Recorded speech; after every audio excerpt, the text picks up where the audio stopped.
Welcome to the Invincible Innovation Show, the podcast for changemakers. Each week, I talk to the most fascinating entrepreneurs and innovation leaders about innovation, strategy, and design. Fine, we can Great. start. Hey, today we're going to talk about startup entering new markets. Welcome to Invincible Innovation Live Show. I'm so glad that you're here. I'm Mazor, Kario, product innovation and value creation expert, and I have a very special guest with me, Dave. Hi, Dave. Hi there. How are you doing? I'm good. So happy to see you. Dave Erickson is the CEO and co-founder of Screamingbox. Dave is a serial entrepreneur and has bootstrapped 12 startups, is currently a co-founder and CEO of a digital development company. He has experience in digital marketing and development, and he would love to share his experience with you today. So I'm very excited. Thank you for sharing your knowledge with us, Dave. We're live on LinkedIn, YouTube, and Facebook, and you're so invited to join the discussion and ask questions. Now we can start. Okay. So you have so much experience as an entrepreneur. Could you tell us what are the main things you've learned being an entrepreneur for so many years? Well, I think the number one thing is treating others with respect and kindness. That actually means a lot because all business, particularly startups, but any kind of business, the real business is your relationship with people, right? And relationship with clients or potential clients, relationship with your employees, the people who make your business run, relationship with your partners. And so, the best thing you can do for your business is have a good outlook, a positive personality, and to treat all the people you're working with respect. That really does a lot to help move your business forward quickly, right? Because Yeah, people want to do business with people they like doing business with, right? yeah, that's for sure. It's surprising because I thought you would say something about the business, about managing the money, about funding, whatever. And you mentioned something that I think that most entrepreneurs are not even considering, right? They don't want to fight with their partners because they want to keep the business intact, right? And they want to get good employees. But I don't think that would be the first thing they would think about when they think about starting a startup, right? Yeah, well, I mean, a lot of the culture of business has kind of been orientated towards the things that are easy, the mechanics of the business, the accounting, the processes, all of that. That's relatively easy. People are complex. People are Yeah, difficult. And having right. a good relationship with a person is not the easiest thing to do. Sometimes it's easy because the personalities line up. Sometimes it's very difficult because the personalities don't line up. When Yeah, I look at all the issues I've had in the past, where I saw problems and look back on it and say, oh, it would have been better if something else had happened or if we'd done it this way or something else. It usually involves some relationship, right? And, not every relationship is going to be perfect, but if you treat people with respect and really work with them, even if it doesn't work out, at least you've tried and you've made an effort to make it work forward. If all you're mhm, doing is having conflicts with people because you just want it your way, right? It yeah, really tends to destroy business, not make business, right? yeah. And you don't get what other people could offer you, their Correct. knowledge, their expertise and talents. If you don't agree with them all the time, they would just Yeah. stop doing that. Yes. Yeah. Eh, But what comes to my mind, at least in Israel, most entrepreneurs, and I think it's all over the world, are young men, which relationship is not the first talent that they have, I think. What do you yeah, think? most men, again, culturally and I guess from the way society has been structured, there's a they get a certain reward for a certain aggressiveness, right? But Yeah. I think now things are changing, and I think that the way people do business, particularly since business no longer is in a small, contained kind of area, but you're working with people all over the world, right? We as a company, most of our development and developers are in Europe or South America.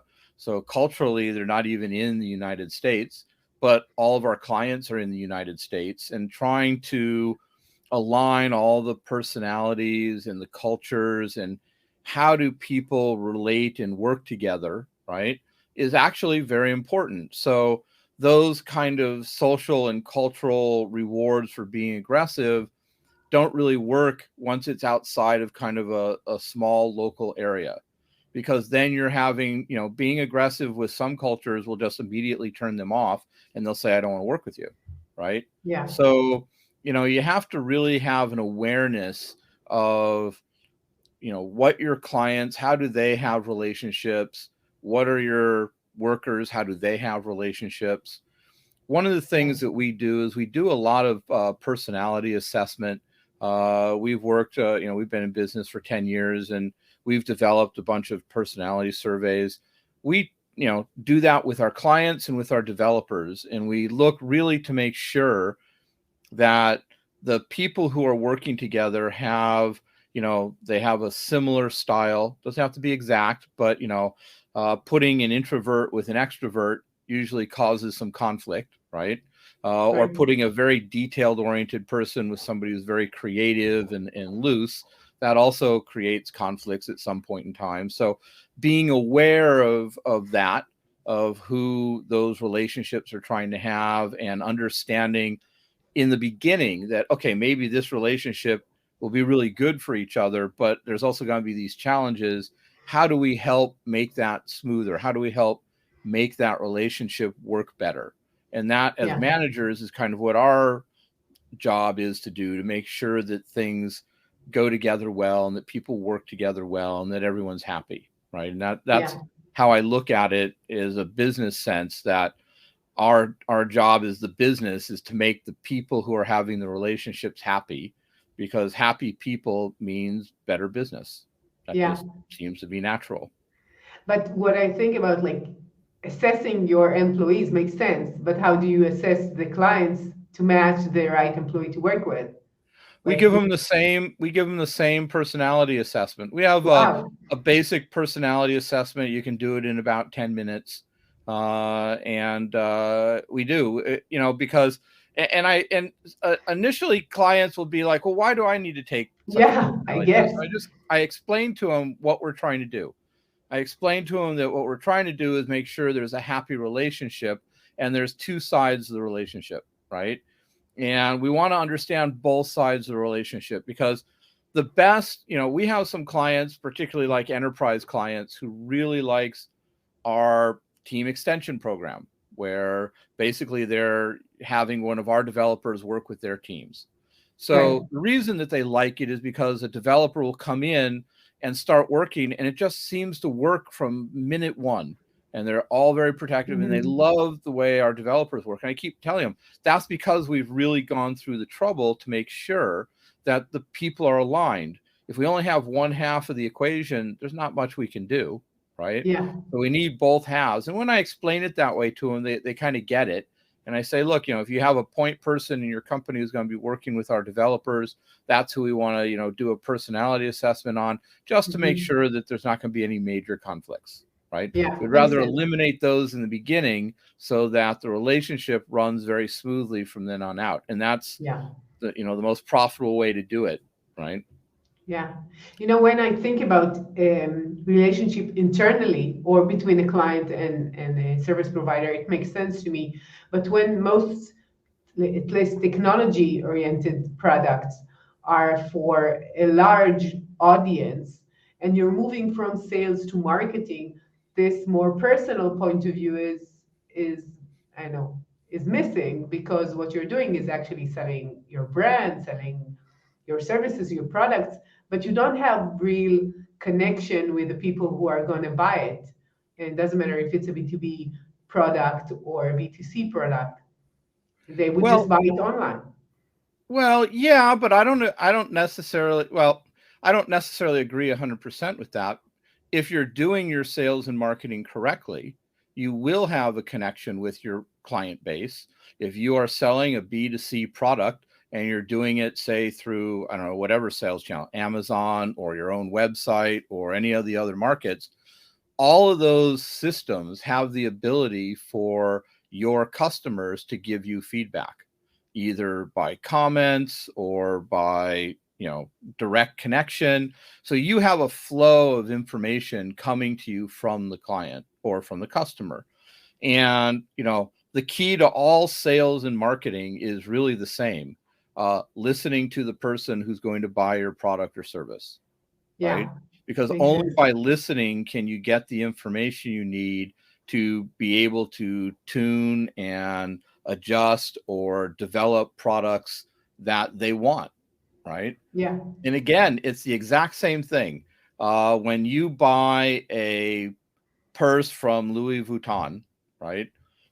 You're buying the I second don't, purse. but maybe you do. Right, but you're buying the second one because you trust them and you like the product they gave you.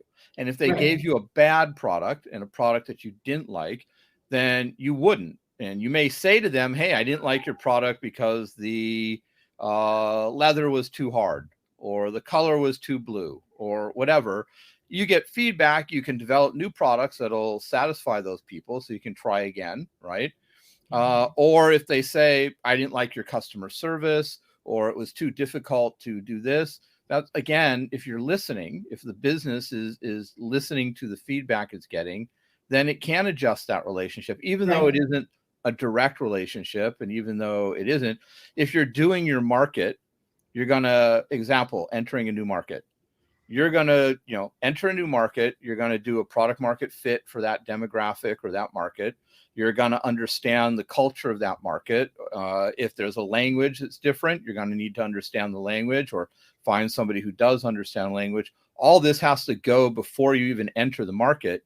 You're going to have to actually go talk to that market, listen to that market, try to understand that market as to what their needs are, right? Right. And I mean, you can look at it.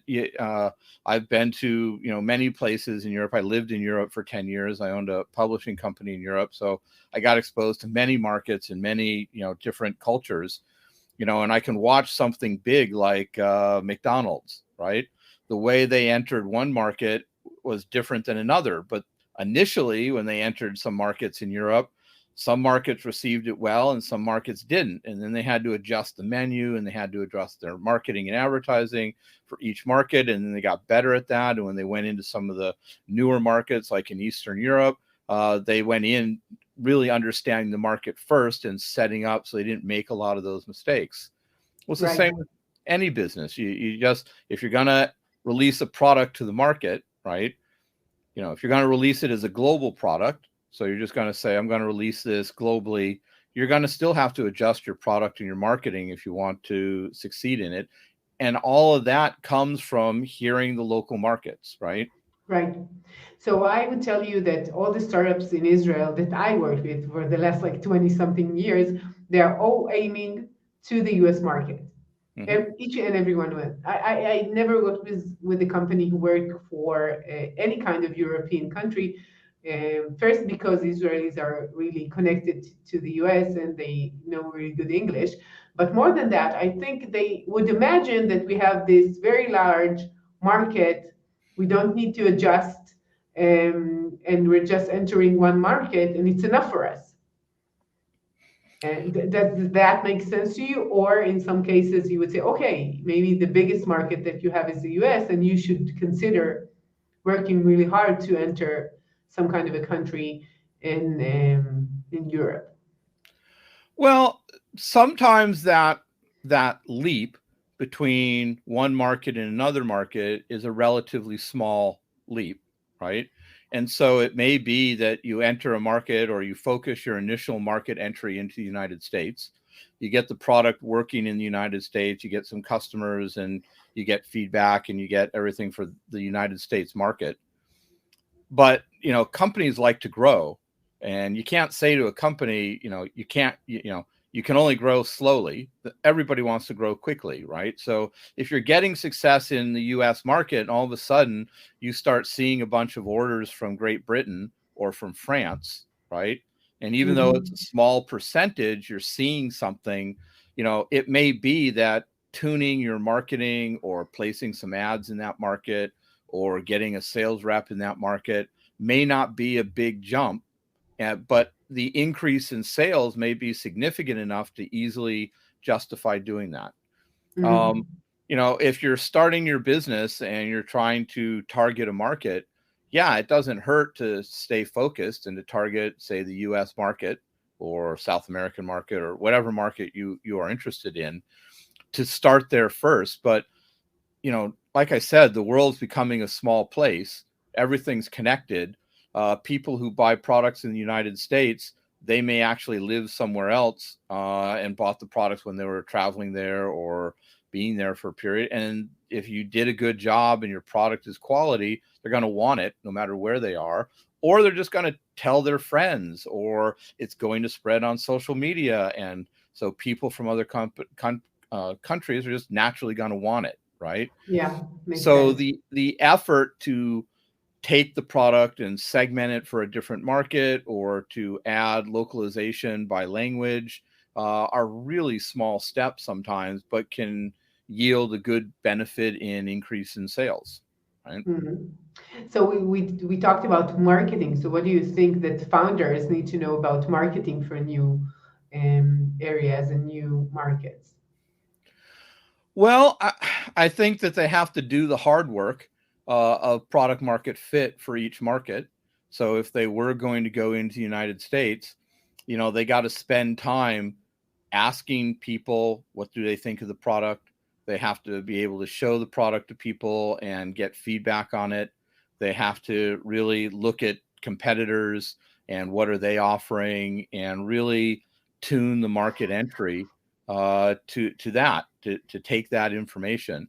If you just say, hey, I made a product and this is the way I think I should market it and this is the way I think I should sell, and just go into the market, you can do that, but the risk is high, meaning the risk of it not succeeding the way you want it or need it to, or to achieve the right volumes in the right amount of time is high. Spending the time and effort to really research it and to really test market and get focus groups to say, hey, if you had a product like this, would you like it? A/B testing is also important. So, have a couple of marketing presentations or campaigns and test it with different groups of people to see how they respond, because the cost of entering a market can be high. So doing the extra work on the front end to verify that what you're presenting can be received well really is important, right? Yeah. But when we're thinking about startups, they usually, at least in Israel, I know, they're doing things really, really fast. Sometimes they're doing and not really considering that much, and maybe sometimes they don't even have the resources, to have all their research. Like you mentioned McDonald's, I guess that they have a whole department just doing research in order to elaborate their market. And they're just trying. They're just trying. And in some cases, they're throwing money because they're just trying, right? Yeah, but part of that is the research.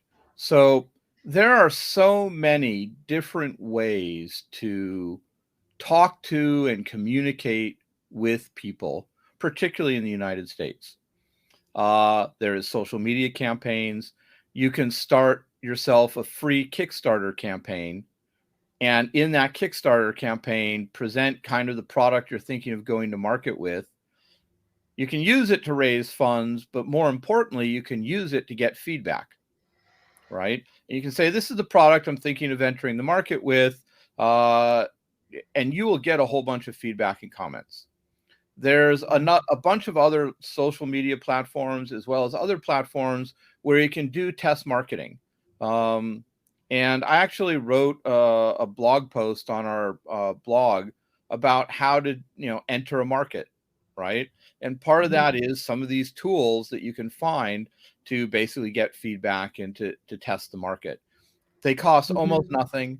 really what you're talking about is if you had a startup entrepreneur or a startup team of 3 or 4 people, one of them, if they spent 2 or 3 hours a week looking at these platforms and trying to communicate with people in the market, you don't need a lot of feedback, but you do need some. And it might be very valuable. And it might be as simple as a cultural reference, like if you put on your product, it looks like you have a black product with a red X in the middle, and that doesn't mean positive, that means negative. If the market told you that, then you could say, oh, well, we, instead of a red X, we'll make it a yellow X, or, some minor change may be the key to whether that product starts quickly and easily, or whether it comes on the market and people don't want it because it represents something they don't want. Right. Yeah. And that's the kind of feedback you can get. You don't need a lot of it, but it would be really valuable. It could make the difference between success and failure of a product. Right. Yeah. So could you tell us like a story of one of your businesses and how did you grow and enter new markets? Well, we had an esports or a gaming brand that we had worked with. We had helped build up the brand. It was a celebrity gamer. We made him into the world's first celebrity gamer, and we licensed his product to large manufacturers in Asia to build a lot of hardware, motherboards, graphic cards, that type of stuff. They actually had to sell it in many different markets. But the brand name in gaming was a great brand name, and actually a somewhat famous brand name called Fatality. But in some markets, that had a negative connotation. It mostly had a negative connotation with the parents of gamers, where Okay. gamers understood. So we understood that demographically, the brand was negative in some areas of the demographic and very positive in others. And so the marketing had to be adjusted so that it was only targeting that demographic. So we made sure that any marketing and advertising that we did or the licensees did were very demographic focused on that 15 to 25-year-old male demographic, right? Mm. Because that's where we knew the brand was received positively. And Yeah. initially, a lot of the brand was made very generic, where it just went out to the open market, and it got lots of positive comments and feedbacks, but also negative ones from some of the older people and the parents, right? Which was, after all, a positive thing for the young ones. The Yes. fact that their parents don't like it is good for them. Yes, and we actually kind of made some marketing and advertising to allude to that fact and play on it. On the other hand, advertising is expensive.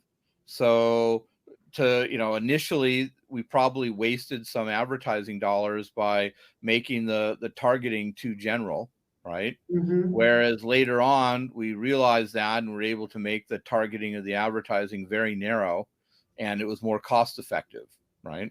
Makes sense. And that was just something we got with initial feedback on the market, and we looked at it and we said, okay, so instead of running an ad in Maximum PC magazine, we're going to run the ads in like Pro Gamer magazine, right? And so we had to get a little bit more targeted in the marketing. And again, that's just feedback you get. And we were listening. I was going to almost all the major gaming events throughout the world and talking to the gamers. And then I would go to general gaming events and talking to the people at the general events and getting their feedback and how they perceive the brand and perceive the products. And you take that information and adjust the product or the marketing or whatever you can to make the business work better. Yeah. And because you worked, I know that you have like very diverse businesses. You worked in esports, as you mentioned, and gaming and software development and marketing and sales and branding and PR and advertising and much more. I guess that you work with very different kind of audiences or clients. And I want to ask you, which one of them was the ones that you found more easy to work with, and why are you covering so many different things? Like, what's inside you that you're doing so many things like one after the other, which are so different. I'm very similar in that sense, so I'm interested to hear what is your view for doing that. Well, I'll try to approach the second half of the question first. Um, both of my grandparents were entrepreneurs. My dad was an entrepreneur. I've always kind of been an entrepreneur. I did work in corporate early on, and that's how you grow and start your career. But after I would say 7 or 8 years after I graduated university, I had already had one or two little startups, and after that, I just said I'm not going to work for anyone else. It just, for me, I wasn't raised that way, right? Because my family is entrepreneurs, and so I always did that, and I always had 1 to 2 business or 3 businesses at some points running at the same time, right? Because you don't know which one's really going to stick, right? And so, and you're learning. And so I would just see opportunities, and those opportunities came from basically people that I knew, identifying markets, identifying partners, and you work hard, and you see which ones work. I've had about 12 businesses in my life. Some of them lasted 3 months. I had, I don't know, 3 or 4 that lasted more than a decade, right? Some of them, like I was doing Screamingbox at one point, starting it. I had my esports business that was going full scale, and I had a marketing company at one point. So, I was very busy. I wasn't bored. But Sure. some of those businesses were at different stages. So the esports one, the licenses were kind of near the end. Screenbox was just starting. So, there were different situations and different requirements. My marketing company has always kind of been in the background. And so, it works, right? Yeah. But I also like experimenting. So, I had a solar company. I learned all about the solar market, but the solar market in many ways is similar to a manufacturing market. And it was really good. I went through an accelerator, and, that was a B2C market, but it wasn't B2C like gaming, where it was very small products with lower volumes, or I mean lower prices but high volumes, right? Right. Solar Right. industry was large products, very costly, low volumes, right? And very, Yeah. very different situation. You just learn from them, and you learn after you've had 3 or 4 or 5 or 6 businesses, you start understanding that the mechanics of a business are pretty much the same no matter what you're doing, right?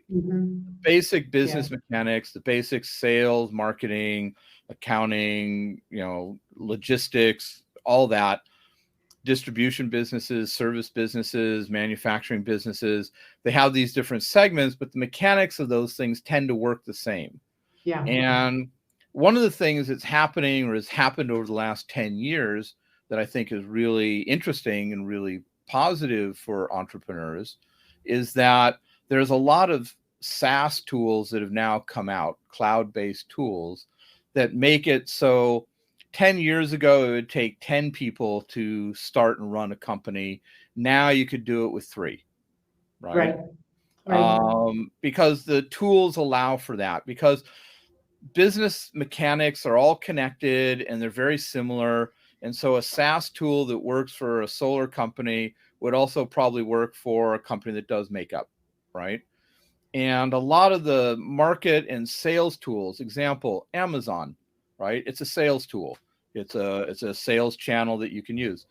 You can access many markets with that sales channel, and the mechanics of using that sales channel are the same, right? Right. So a small startup now who's selling a product, they can enter 10 or 15 markets at the exact same time using one tool that, you might have to segment some of the marketing and do some localized language work, but that's something that a one person operation could do if they had to, right? Right. Right. So Okay, so I understand what you're saying. I think that for me it's a bit different because my parents were employees all their life, and I guess that most people have parents which were employees and did not own a business. But for me, the fact that I'm doing so many different things is always out of curiosity. I think Mhm. it will be very boring for me to have one topic, one client, one project, one business. So that's the main reason for me. But Well, for me, there yeah. there is a personality type who does entrepreneurship, right? Mhm. There are some people, they are much more comfortable working for a company, not having the responsibility of having to grow the food themselves, right? And Right. they're more comfortable just being a worker and being in a work environment. And that's great. Those people are very valuable, right? They're very valuable to businesses, to companies. Their place in society is very valuable and they're very needed, right? Entrepreneurs, they definitely need to have a different personality type, right? Curiosity is a main factor. uh Getting bored with one thing is kind of a main factor. Right, these are just characteristics that an Yeah. entrepreneur needs, because the skills to start a business are very different than the skills of having to go to work and be an employee, right? Yeah. I Yeah. actually don't have those employee skills anymore. If somebody were to hire me Me to work too. in some corporate job, I would have to relearn those worker skills, right? Because Yeah. I've been an entrepreneur for 30 years now, right? So I'm used to, running a company, making decisions, being curious, trying to understand how everything works, figuring out how things connect to each other, right? And those are great personality traits for somebody starting and running a company. But for somebody to go work in a job that has a very narrow scope of work, those are really not great traits, right? Right, right.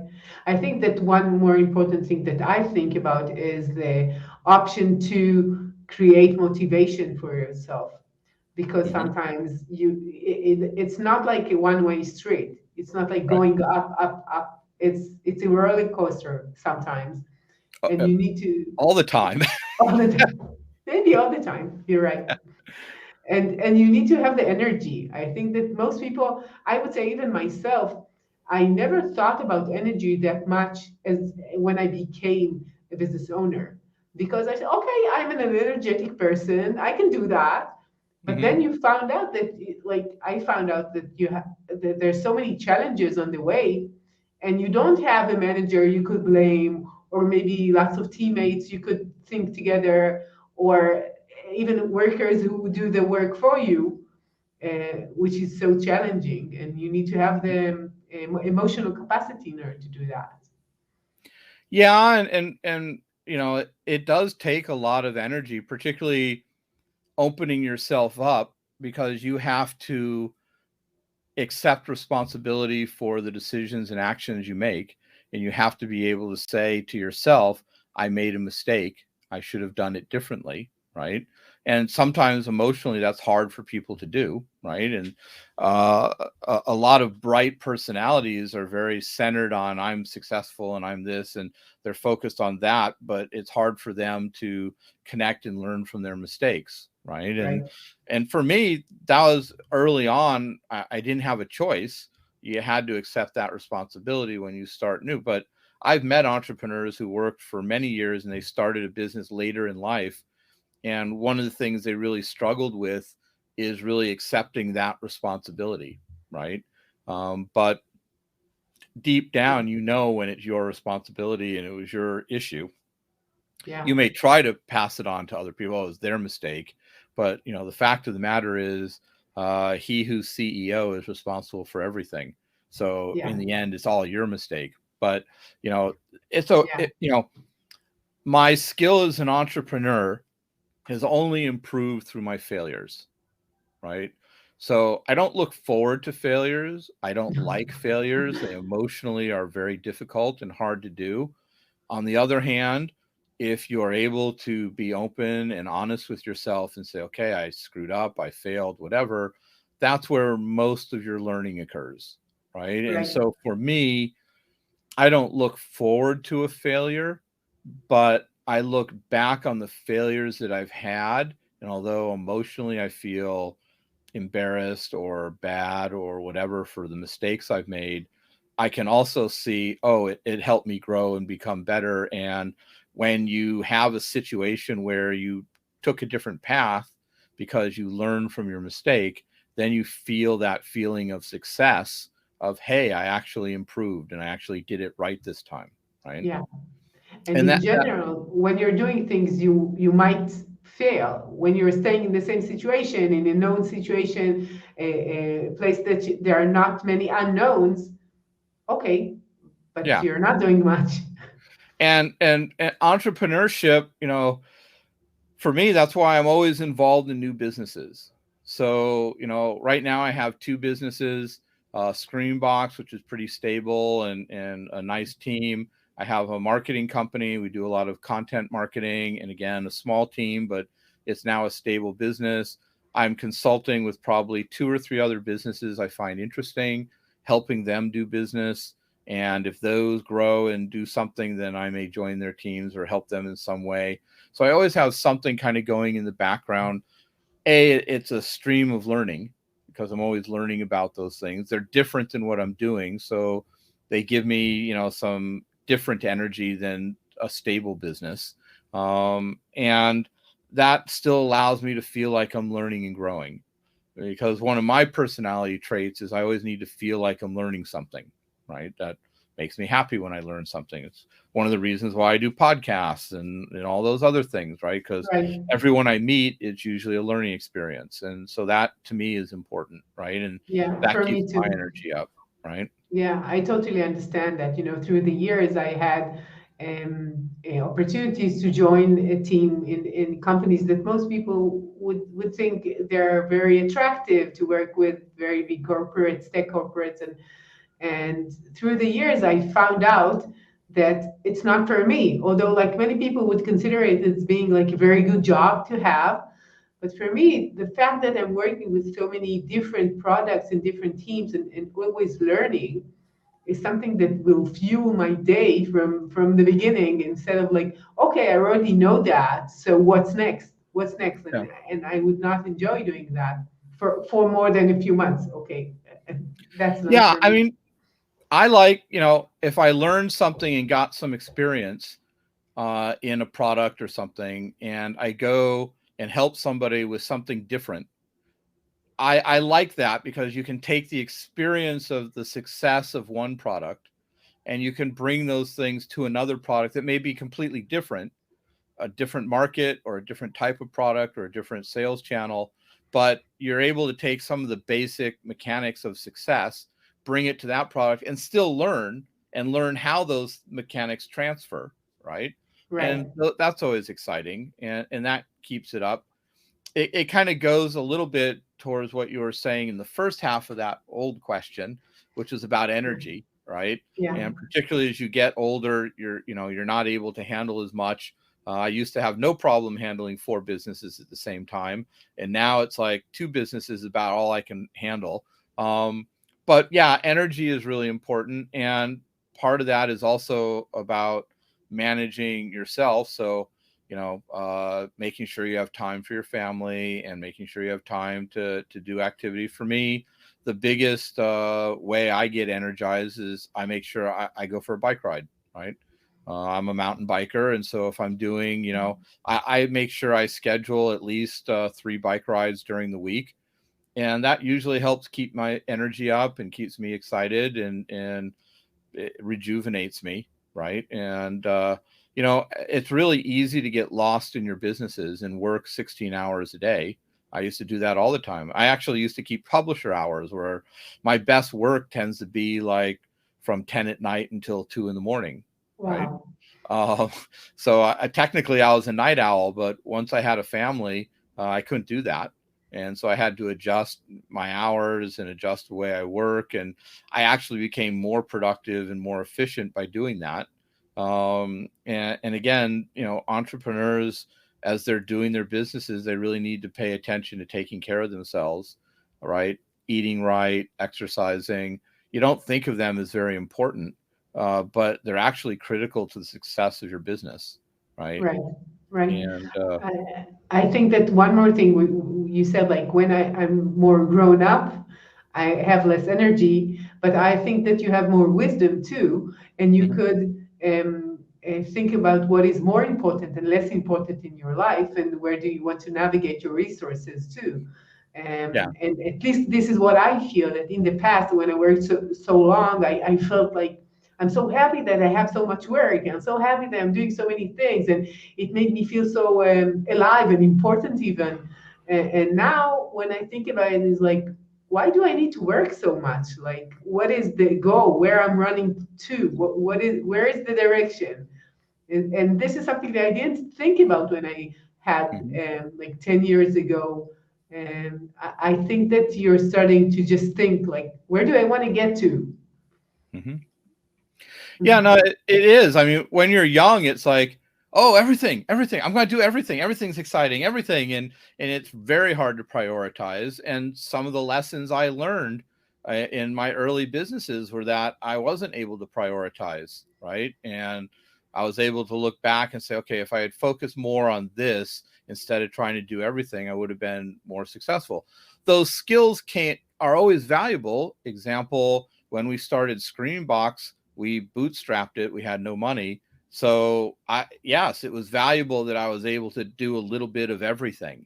But I also realized, okay, we need to get this much revenue in and this much profit margin. And if we do that, then at that point, the first step is hire somebody to do this work and to do that work and to start distributing out the work. And sometimes it's hard for an entrepreneur to even let go of that control, right? And so, it actually, I had to do that. I had to learn how to let go some of the control and give it over to others. And those are all things that you have to do, right? Right, right. If you want to grow as a business, you need to do Exactly. that for sure. Okay, we covered so many things, and I want to ask you, what is your number one tip for entrepreneurs? Um, Focus. Stay focused on what's really important. Don't get distracted by a lot of the little things that come up, and really have an understanding of what is important to you and what goals you need to do to make the business successful. Right. I think sometimes entrepreneurs don't. They get an idea or they meet somebody and it's like, yeah, let's start a business doing X, and they're like, okay, let's do that, and they start doing the mechanics of the business and putting together a company and saying, okay, how do we do this, and start building the product.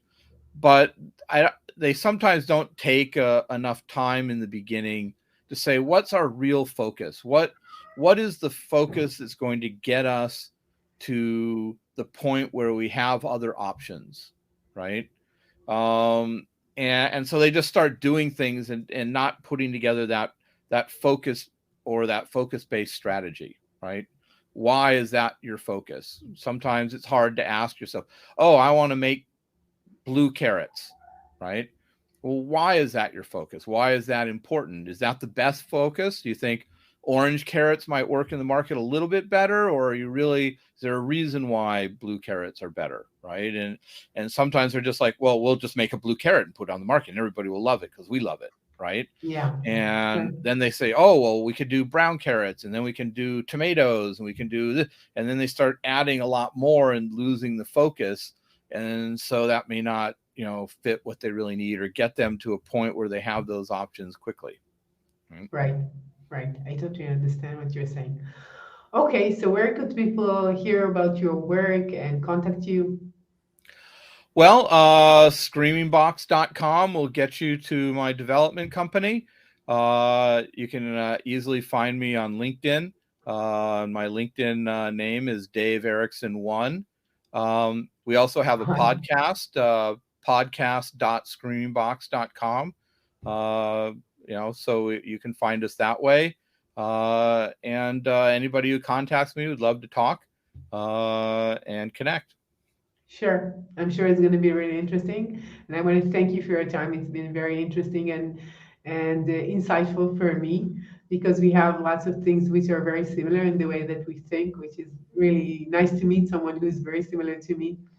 And to all of you change makers out there, thank you for joining us. And if you want to learn more, go to invincibleinnovation.com. And I'll see you next week with another innovative, insightful talk. See you. Thank you.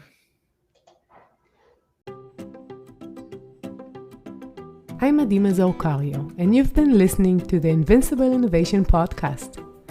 Make sure to visit our website, invincibleinnovation.com, where you can learn more about our programs and my book, Innovating Through Chaos. I'll be waiting for you next week in our next episode. Thank you for listening.